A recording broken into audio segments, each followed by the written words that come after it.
And welcome to Devotionals with Mr. White. Today we'll be reading one that's called I Will Always Forgive You. It is written by Joni Eareckson Tada, and it's from the book Tell Me the Promises. And I'm reading from the collection of devotionals called Stories for the Extreme Teen's Heart. So here we go. Lisa sat on the floor of her old room, staring at the box that lay in front of her. It was an old shoebox that she had decorated to become a memory box many years before. Stickers and penciled flowers covered the top and sides. Its edges were worn, the corners of the lid taped so as to keep their shape. It had been 3 years since Lisa last opened the box. A sudden move to Boston had kept her from packing it. But now that she was back home, she took the time to look again at the memories. Fingering the corners of the box and stroking its cover, Lisa pictured in her mind what was inside. There was a photo of a family trip to the Grand Canyon, a note from her friend telling her that Nick Bacotti liked her, and the Indian arrowhead that she found while on her senior class trip. One by one, she remembered the items in the box, lingering over the sweetest until she came to the last and only painful memory. She knew what it looked like, a single sheet of paper, which lines had been drawn to form boxes, 490 of them to be exact, and each box contained check marks, one for each time. How many times must I forgive my brother? The disciple Peter had asked Jesus. 7 times? Lisa's Sunday school teacher had read Jesus' surprise answer to the class. No, 70 times 7. Lisa leaned over to her brother, Brent, as the teacher continued reading. How many times is that? She whispered. Brent, though 2 years younger, was smarter than she was. 490, Brent wrote on the corner of his Sunday school paper. Lisa saw the message, nodded, and sat back in her chair. She watched her brother as the lesson continued. He was small for his age, with narrow shoulders and short arms.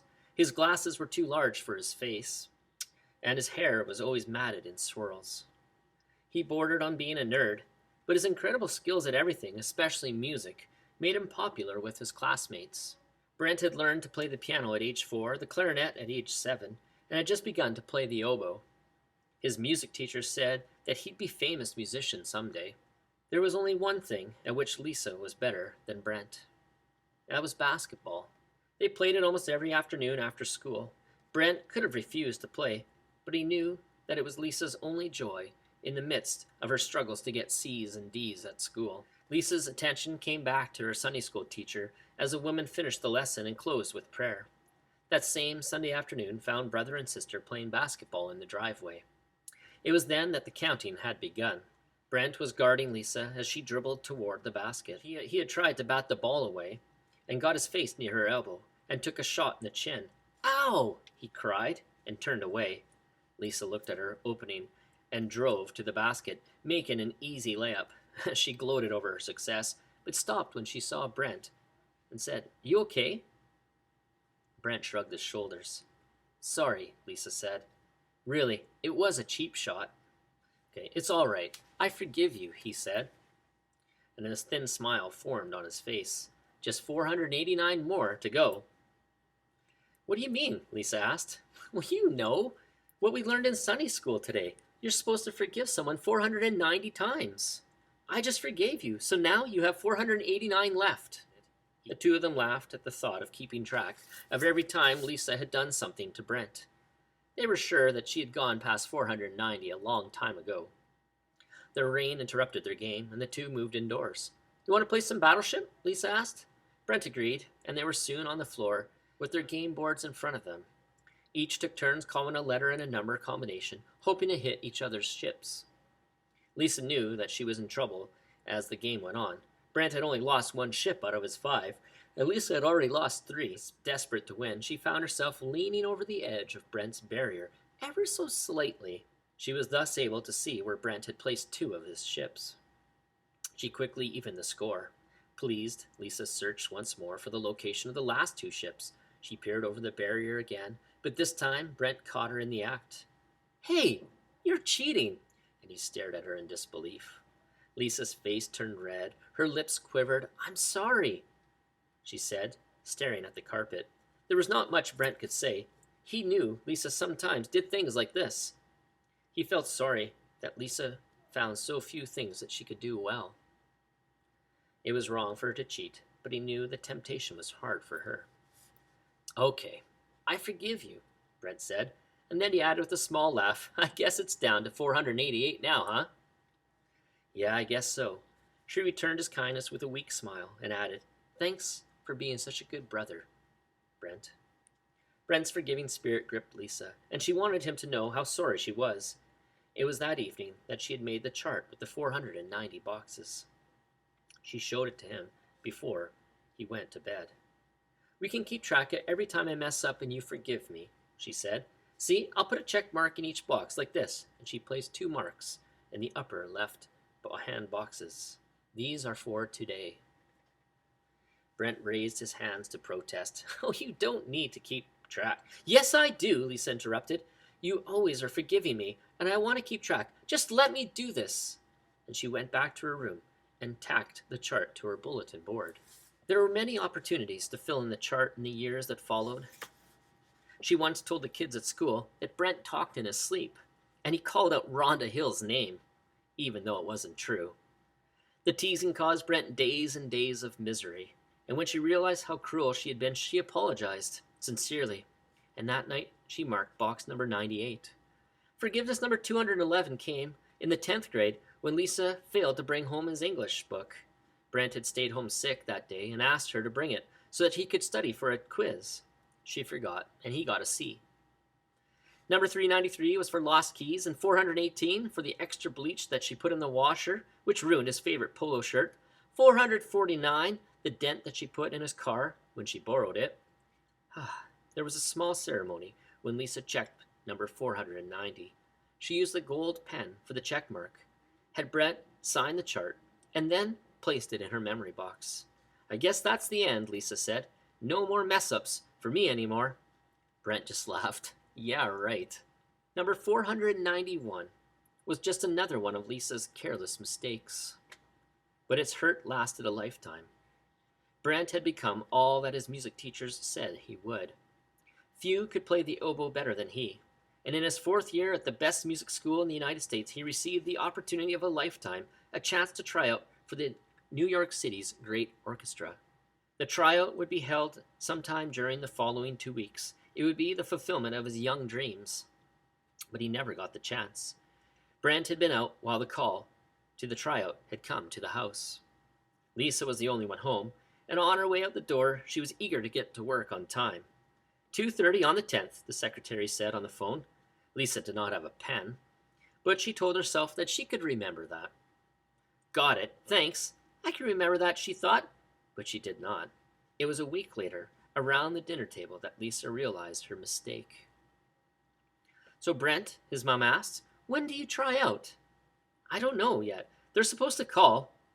Lisa, she froze in her seat. Oh no, she blurted out.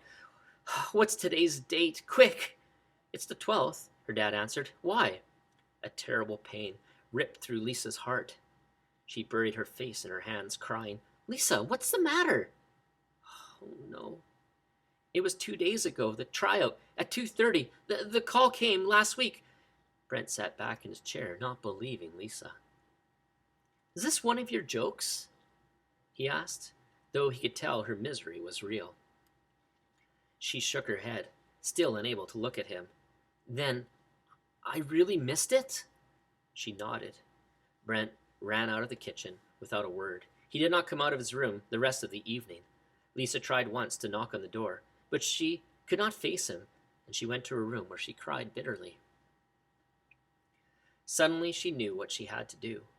She had ruined Brent's life. He could never forgive her for that. She had failed her family, and there was nothing to do but leave home. Lisa packed her pickup truck in the middle of the night and left a note behind, telling her folks that she'd be all right. She began writing a note to Brent, but her words, they sounded empty to her. Nothing I say could make a difference anyway, she thought. 2 days later, she got a job as a waitress in Boston. She found an apartment not far from the restaurant. Her parents tried many times to reach her, but Lisa ignored her letters.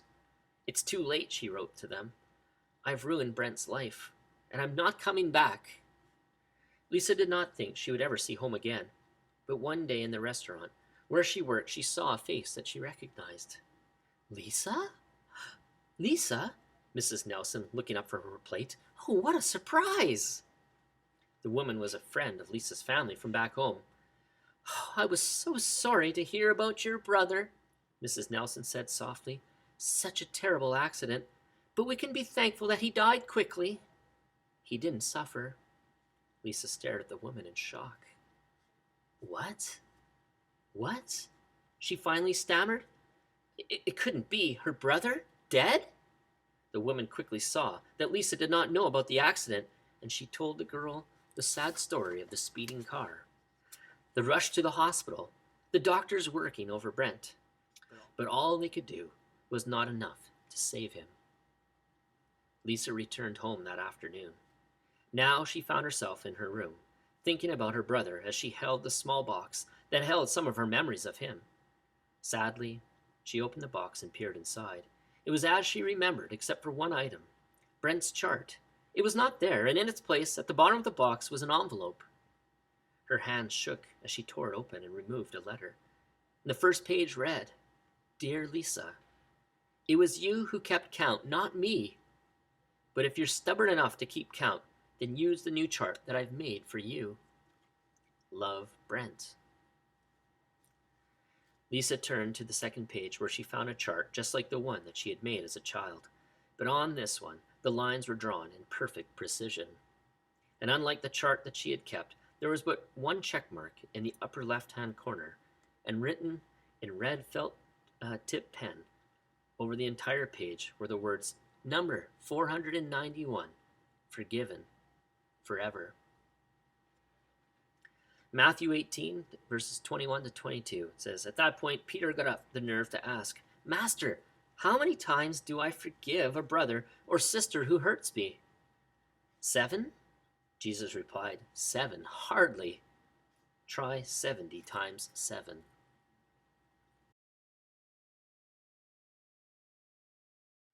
I really like this particular devotional, or this particular story, because we're going to go through our lives and we're going to make many, many mistakes. It's inevitable. We are sinful by nature. We make mistakes without thinking sometimes. And we hurt people without thinking sometimes. And what we need to be mindful of is the fact that God loves us, and that God, in his wisdom, had put a plan in place that we could actually be forgiven for anything that we've done wrong. And that plan was Jesus. He sent Jesus to take our place on the cross. We were the ones that were deserving of death. We were the ones that were deserving to be separated from him because of our sinfulness. But God figured, you know what? I'm going to send my son Jesus, my perfect son, to die on the cross in your place. And the other part that I really like in this story is that when Jesus answers and says, no, it's not 7. Don't just forgive 7 times. It's like 70 times 7. What I want you to do is I want you to forgive a lot. I don't want you to carry the burden around with you, the baggage around with you of not being able to forgive someone. There's freedom in forgiving people. So if you're holding something against a person, I would strongly encourage you to just say, God, I need to forgive this person. They haven't asked for forgiveness, but I want to forgive them. And I would do it. Forgive them. And you're going to feel some peace. You're going to feel a weight lifted. And I think that's just an awesome thing for us to be able to do. And it's with God's assistance or God's help that we sometimes can do it, because sometimes it's hard to forgive. Well, I hope you have a great day. Take care.